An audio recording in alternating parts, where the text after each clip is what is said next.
Bienvenue dans le podcast Tout droit tout simple. Aujourd'hui, c'est un épisode un peu spécial car vous le savez peut-être, nous sommes en pleine semaine du podcaston et cette année, Tout droit tout simple y participe. Alors le podcaston, c'est très simple, c'est une initiative mondiale qui est unique et qui mobilise les podcasteurs francophones pour donner de la visibilité au monde associatif. Alors nous sommes des centaines à nous mobiliser pendant 7 jours et à dédier un épisode de notre podcast pour mettre en lumière une cause qui nous est chère. Et c'est dans ce contexte que j'ai eu le plaisir d'interviewer Joëlle Sicamois, qui est directrice de la Fondation pour l'enfance. Alors la Fondation pour l'enfance, qu'est-ce que c'est ? C'est une organisation de premier plan dans la lutte contre les violences faites aux enfants. Donc tout type de violence, que ce soit les risques numériques, dans l'éducation ou dans l'accompagnement parental. Et cette fondation œuvre pour améliorer donc, la protection des enfants et le respect de leurs droits fondamentaux.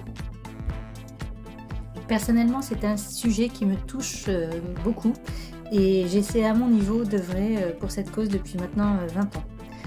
On en reparlera, mais n'hésitez pas évidemment à aller visiter le site de la Fondation pour l'enfance. Et si vous le souhaitez, faire un don évidemment, même modeste, cela compte énormément. Je vais commencer tout de suite et je vais accueillir Joëlle Sicamois. Je vais te demander, Joëlle, de te présenter, de nous dire un peu ton parcours et qu'est-ce qui t'a personnellement amené à t'engager pour cette cause et à rejoindre la Fondation pour l'enfance. Oui, bonjour Delphine, merci beaucoup pour cette invitation et de pouvoir me permettre de parler de la Fondation pour l'enfance. Donc en fait, moi j'ai fait des études d'économie internationale et durant ces études, je suis partie une année en Thaïlande en tant que volontaire de la solidarité internationale et j'étais dans un petit village, je travaillais avec des enfants et ça a été pour moi très clair que c'était ce chemin que je voulais poursuivre et donc à la fin de mes études, je me suis engagée auprès d'ONG. Donc, j'ai beaucoup travaillé sur la question des droits des enfants, mais à l'international pendant presque 20 ans finalement. Et puis, en 2023, j'ai eu envie finalement de recentrer mes activités en France, de travailler sur les droits des enfants en France, puisqu'il y a aussi beaucoup de choses à faire. Euh, et donc, c'est ce que j'ai fait en rejoignant la Fondation pour l'enfance. Et ce qui m'a finalement aussi personnellement encouragée dans cette voie, c'est que j'ai grandi dans une famille dans laquelle il y avait une attention très forte portée à l'autre. C'était quelque chose d'important et ma mère était très engagée. Mon père aussi a soutenu notamment les études d'un jeune garçon au Niger. Et depuis mon enfance, j'ai suivi ce parcours-là. Et ça m'a beaucoup marqué et donné envie probablement de poursuivre dans cette voie. D'accord, c'est de belles histoires en tout cas. Est-ce que tu peux nous rappeler un peu les chiffres, des chiffres, des indicateurs de l'enfance et puis nous dire un peu ce que fait la Fondation?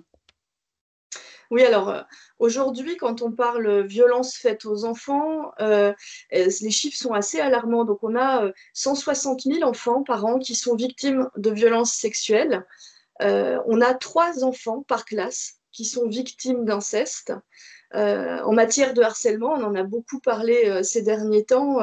Il y a aussi des proportions assez importantes. 5% des élèves entre le CE2 et le CM2 sont victimes de harcèlement. C'est 6% des collégiens et ensuite 4% des lycéens.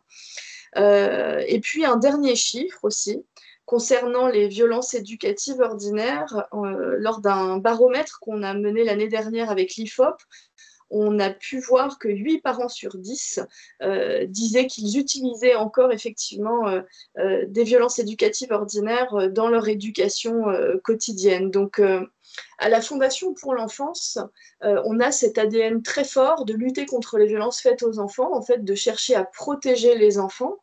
C'est une organisation qui existe depuis plus de 45 ans, qui avait été créée par Madame Giscard d'Estaing, du temps où elle était première dame, avec cette volonté forte de travailler sur ce sujet, et c'est quelque chose qui n'a jamais quitté la Fondation. Donc aujourd'hui, on travaille sur plusieurs axes. Donc d'abord, on veut vraiment faire bouger les lignes avec la volonté d'amener des changements systémiques. Donc on mène beaucoup d'actions de plaidoyer, c'est-à-dire d'influence auprès des ministères, des parlementaires, pour amener à des changements aussi législatifs, puisque sans la loi, on ne peut rien.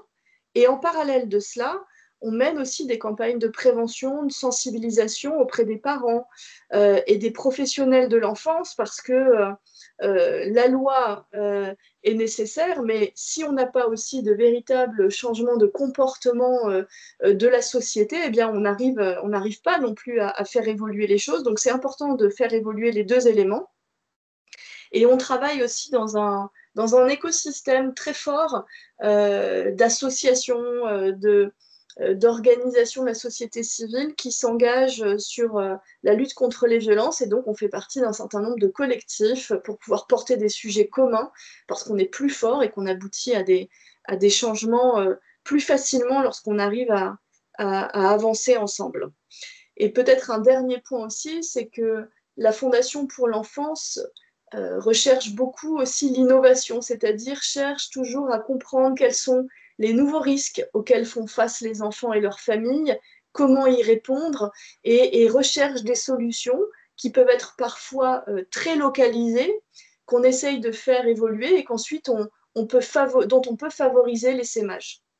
D'accord. Donc ça, c'est vraiment la mission, tu nous as expliqué vraiment les missions de la fondation.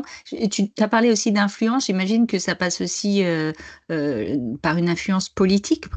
Oui, c'est vrai qu'on passe beaucoup de temps à les défendre, nos positionnements, nos recommandations auprès des ministères, donc avec les cabinets, auprès des collaborateurs et collaboratrices des ministres, auprès des députés, des sénateurs, des sénatrices. Et donc là, on essaye à chaque fois de montrer finalement les éléments scientifiques tangibles qui sous-tendent nos positionnements et ensuite on porte nos recommandations pour essayer d'avoir de véritables changements législatifs, de véritables évolutions aussi de la loi. Oui, et il y a des nouvelles problématiques qui voient le jour aujourd'hui, qui sont notamment liées aux nombreuses transformations de la société, de la technologie. Et les violences faites aux enfants sont de plus en plus visibles, en fait, dans le débat public, tu l'as dit. Mais quels sont, selon toi, les principaux obstacles à une meilleure prévention et à une prise en charge plus efficace, en fait, des victimes?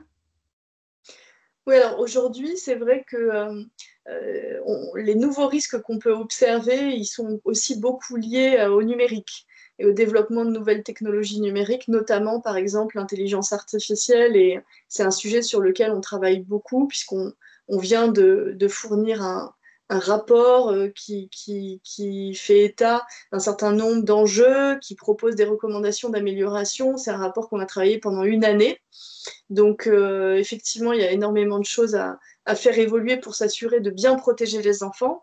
Ce qu'on peut constater qui parfois est un obstacle, c'est tout le monde est d'accord pour dire oui, les enfants, c'est important, c'est assez consensuel, mais Mm. finalement, quand il s'agit de faire bouger les lignes, on voit qu'on a du mal à rassembler et on pense, en tout cas à la Fondation pour l'enfance, que c'est aussi beaucoup lié au regard qu'on peut porter sur les enfants dans notre société. Je m'explique. Les enfants, si on s'appuie sur la Convention internationale des droits des enfants, ce sont des êtres détenteurs de droits qui doivent participer au débat citoyen, qui doivent vraiment faire partie pleinement de notre société. Et en France, on a encore du mal à voir les enfants de cette façon-là. On a encore un rapport de domination assez fort, adulte envers enfant. Et donc, on pense aussi que c'est très difficile de faire évoluer les lois, la société, quand on reste figé sur un rapport comme celui-ci. Donc, on travaille aussi beaucoup là-dessus pour amener un changement sociétal plus fort.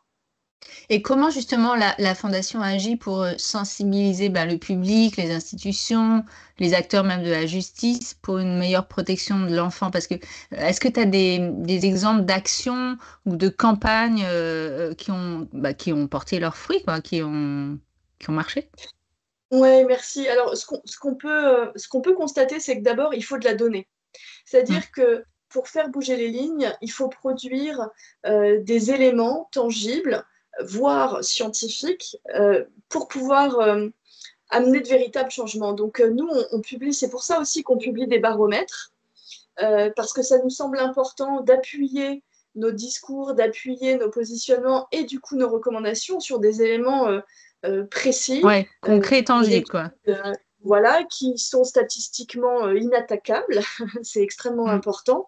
Et donc après, grâce à ces éléments, on va relayer aussi nos messages, notre plaidoyer avec plus de force. Je t'interromps, mais sur votre site, qui est très bien fait, il y a toute une page un peu en legal design et avec plein de chiffres qui sont très parlants. Oui. Enfin, moi, vraiment, ça m'avait marqué cette page.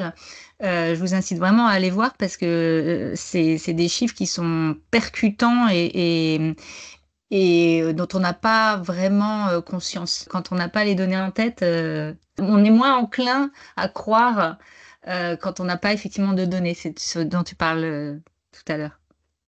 Ouais, c'est vraiment fondamental et c'est la base hein, finalement de notre travail, c'est de réussir à s'appuyer sur des chiffres, sur des données scientifiques. On travaille beaucoup avec des chercheurs aussi pour s'assurer toujours d'être à la dernière page finalement des dernières recherches parce que bah, les recherches elles évoluent. On comprend ces dernières années énormément de choses sur le développement neuronal des enfants, sur le développement de leurs émotions.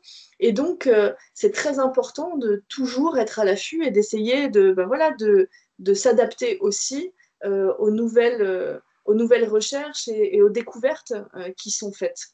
Je pense aussi qu'il y a une chose qui est importante, c'est que il faut aussi parfois proposer des outils, notamment pour les parents ou pour les professionnels de l'enfance, pour leur permettre aussi de comprendre et d'amener un changement de comportement. Donc on propose aussi, on a construit des jeux de cartes qui permettent de travailler, par exemple, sur la question des violences éducatives ordinaires, sur la question de la gestion des écrans en famille.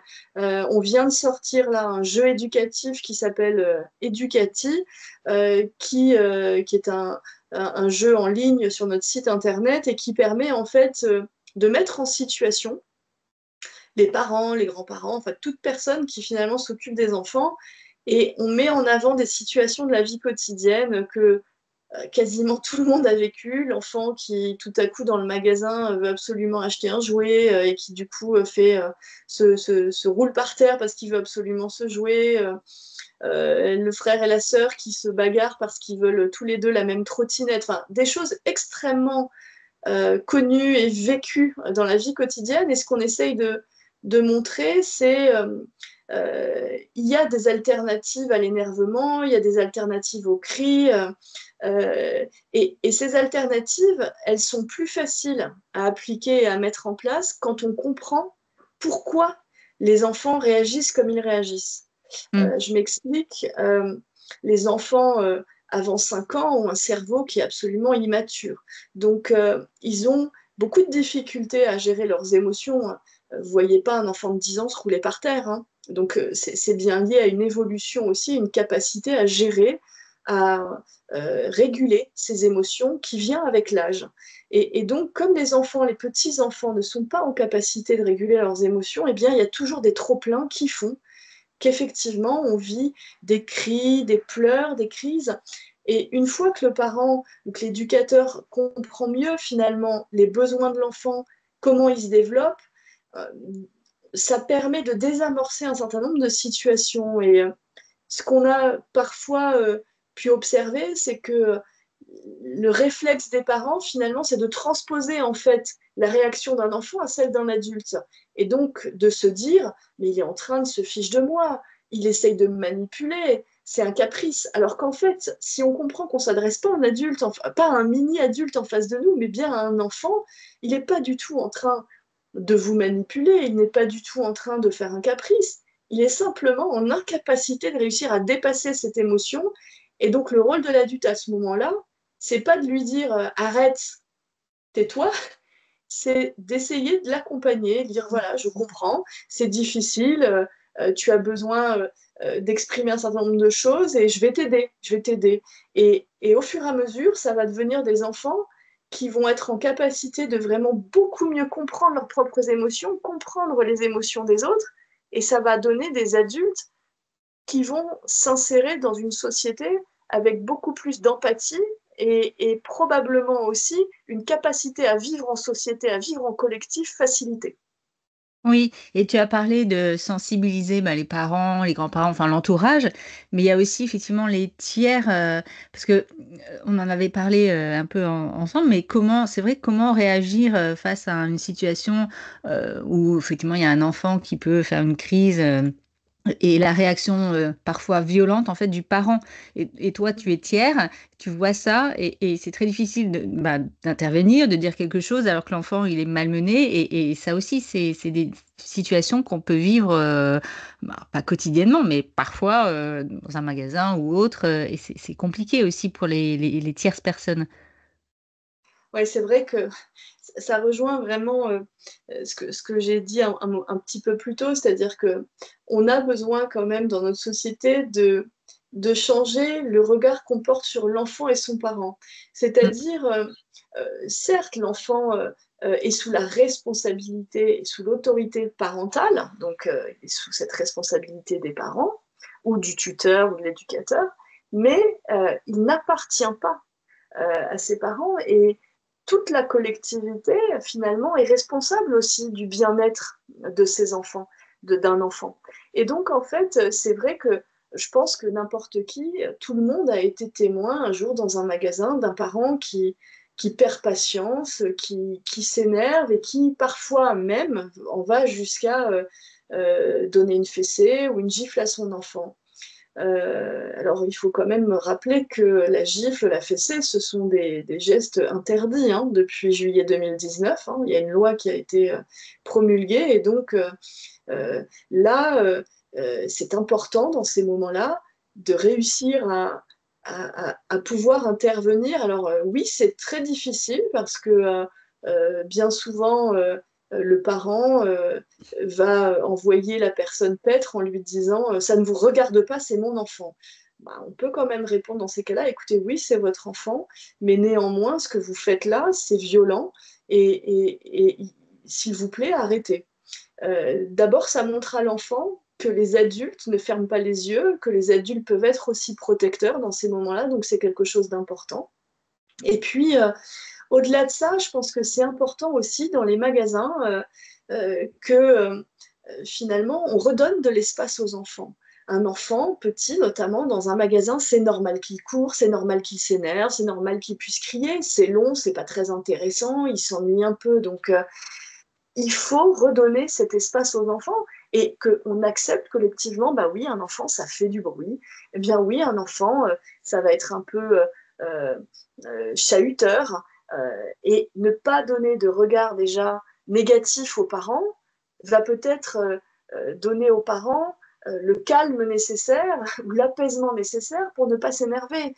S'il sent qu'il n'y a que des regards négatifs, jugeants autour de lui, bah, c'est sûr qu'il va peut-être, et je ne dis pas que c'est systématique et que ce n'est pas tous les parents, hein, bien sûr, mais disons que il va peut-être plus vite s'énerver s'il sent une telle animosité autour de lui. S'il sent de la bienveillance, de la compréhension, des regards plutôt empathiques, bah, ça va plus lui donner envie de rester calme et d'essayer euh, d'aider son enfant à passer ce moment-là le plus calmement possible.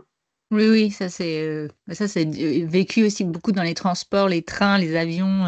Effectivement, plus les gens sont agacés et en général, moins bien ça se passe. Donc, c'est vrai que Absolument. c'est très révélateur. Alors, tu en as parlé un petit peu tout à l'heure, mais il y a aussi l'essor de l'intelligence artificielle générative, notamment.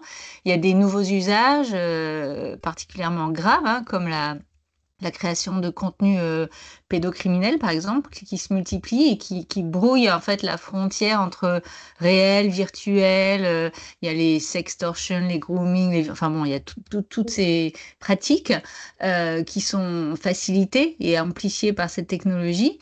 Euh, Est-ce qu'on a des outils nécessaires pour différencier déjà les contenus artificiels et des contenus réels? Et puis comment la Fondation peut-elle contribuer à sensibiliser, à alerter sur ces nouveaux risques?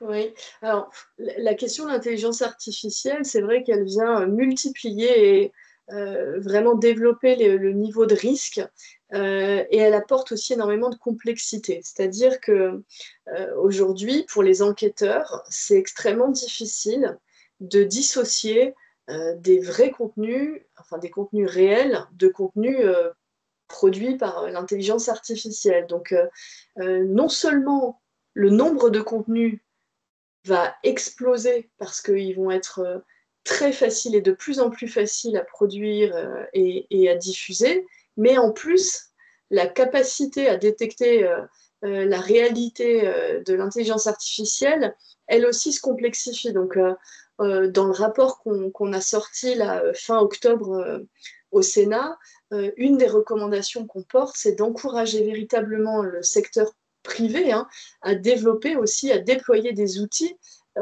nécessaires aux enquêteurs pour pouvoir faire cette dissociation plus facilement et faciliter finalement le travail des enquêteurs.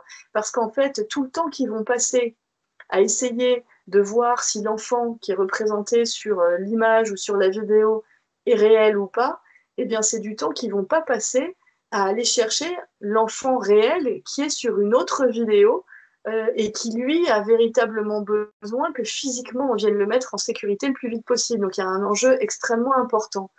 Je pense qu'il est aussi très important aujourd'hui de rappeler certaines choses aux parents. C'est-à-dire qu'il ne faut absolument pas publier des photos de vos enfants sur les réseaux sociaux. C'est vraiment quelque chose de fondamental à connaître.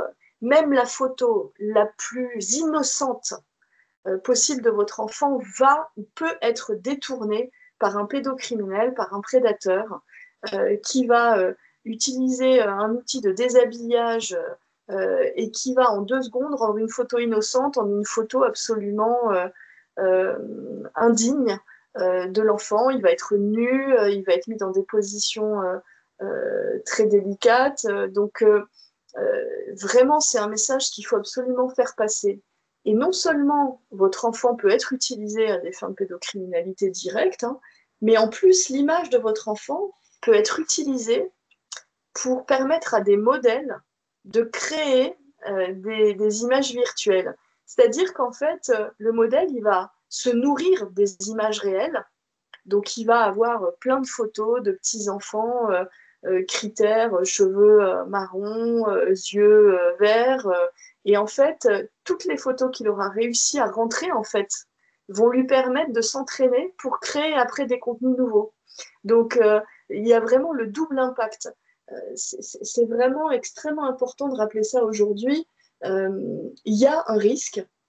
Et ensuite, une fois que ces contenus sont produits, c'est toujours un peu difficile de réussir à les suivre, de s'assurer qu'ils disparaissent, parce qu'en fait, une fois qu'ils ont été créés, ils ont été diffusés souvent à une telle grande échelle que vous n'allez jamais réussir à faire totalement disparaître ces images qui ont été créées par les pédocriminels. Est-ce que tu peux nous dire, Joël, comment notre arsenal juridique et nos dispositifs de protection des enfants peuvent justement évoluer pour mieux répondre à cette menace de pédocriminalité?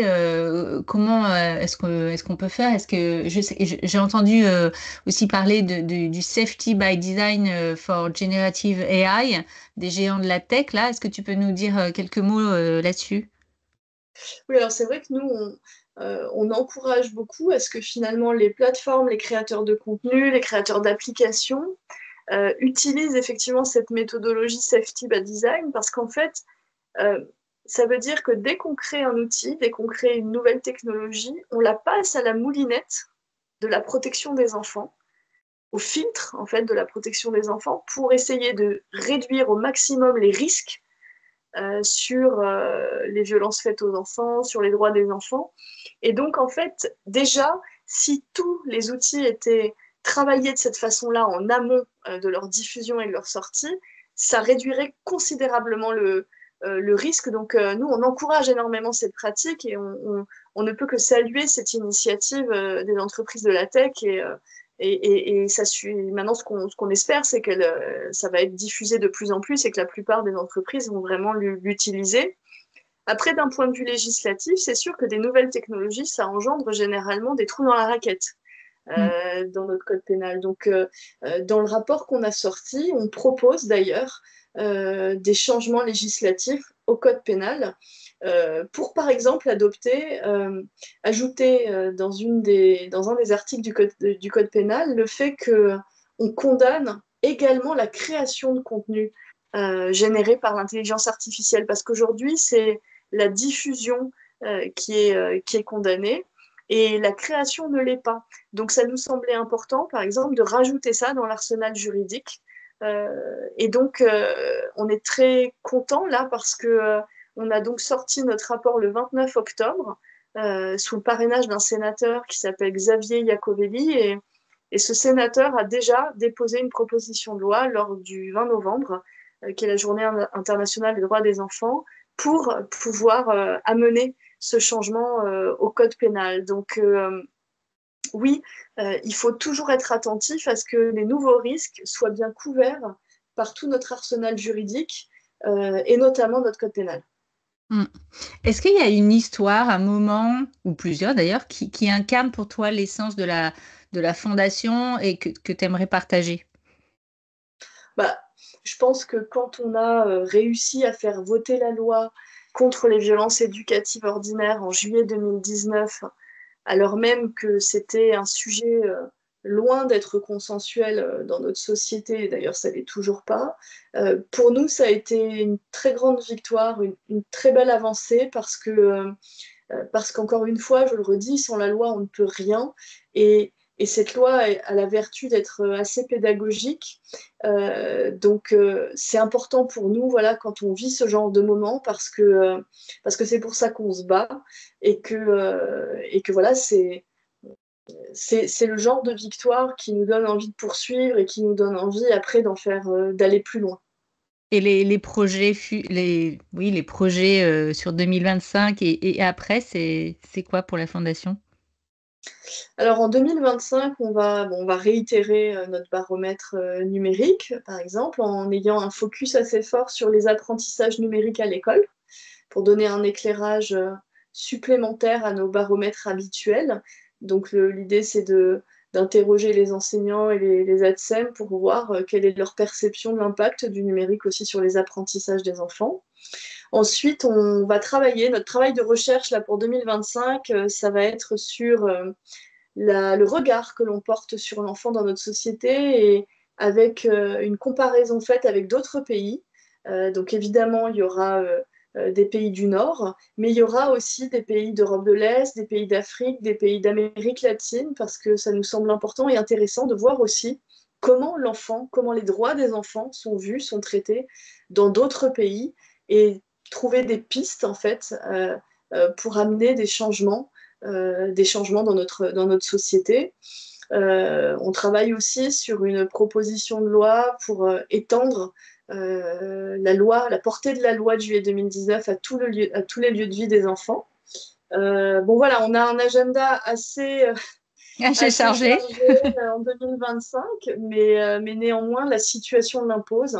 Le niveau de violence faite aux enfants ne diminue pas dans notre société. Donc certes, il y a eu beaucoup d'avancées dans la connaissance, dans le fait qu'on en parle davantage. Tu le disais au début de ce podcast, et c'est vrai que c'est important de le noter quand même. On en parle, il y a moins de tabous, mais néanmoins maintenant il faut qu'on arrive aussi à davantage de changements de comportement, d'évolution dans notre société. Oui, ça prend du temps. On arrive à la fin du podcast, mais si tu avais un seul message à faire passer aux auditeurs, ce serait lequel? Qu'est-ce que tu aimerais qu'ils retiennent de cette interview? Je serais heureuse de savoir qu'après ça, les gens se disent effectivement sur la protection des enfants, sur les droits des enfants. On est tous collectivement responsables, et j'encourage les gens, lorsqu'ils sont face à une situation, là je ne parle plus de violence éducative ordinaire, mais je parle plus de maltraitance ou de violence faite à un enfant, d'appeler le 119, qui est le numéro Enfance en danger, parce que en fait, si vous avez un doute, c'est le rôle de ce numéro de pouvoir après bien qualifier la situation et voir s'il faut aller plus loin, et ça pourra peut-être et sûrement protéger des enfants qui en ont besoin afin qu'ils soient mis en sécurité. Et on rappellera, je mettrai dans le descriptif effectivement les numéros d'urgence. Donc tu as rappelé, il y a le 119. Est-ce qu'il y a d'autres, j'imagine qu'il y a Oui, d'autres oui, d'autres ressources, d'autres associations, d'autres numéros peut-être à donner? oui, c'est vrai. Si je dois en donner vraiment deux, c'est donc le 119 et le 3018, qui est le numéro aussi qui concerne les situations de harcèlement. Oui. Harcèlement scolaire, harcèlement en ligne. Donc ça, c'est un numéro qu'il faut connaître aussi. Et on pourra effectivement rajouter des références vers des associations qui peuvent après accompagner les familles. Je pense à l'Enfant Bleu, je pense à Enfance et Partage, La Voix de l'Enfant. Voilà, c'est aussi des associations qui peuvent être ressources et faut pas hésiter à les contacter. Oui, bah on mettra tout ça dans le descriptif. Merci beaucoup Joël d'être venu sur le podcast pour rappeler tous ces thèmes, les droits de l'enfant et les missions de la Fondation pour l'enfance. C'était vraiment très intéressant. Je vous invite à aller faire un tour sur les sites et surtout à soutenir la Fondation. Et puis moi, je te dis à très bientôt et surtout bonne continuation à toi et ton équipe. Merci beaucoup Delphine et ravie d'avoir pu partager ce moment avec toi et avec les auditeurs. Merci beaucoup Joël. J'espère que cet épisode vous aura permis de découvrir et d'en savoir plus sur la Fondation pour l'enfance. Je vous invite à aller voir le site où il y a beaucoup d'informations et si vous voulez faire un don, bien sûr, je mettrai le lien en descriptif du podcast.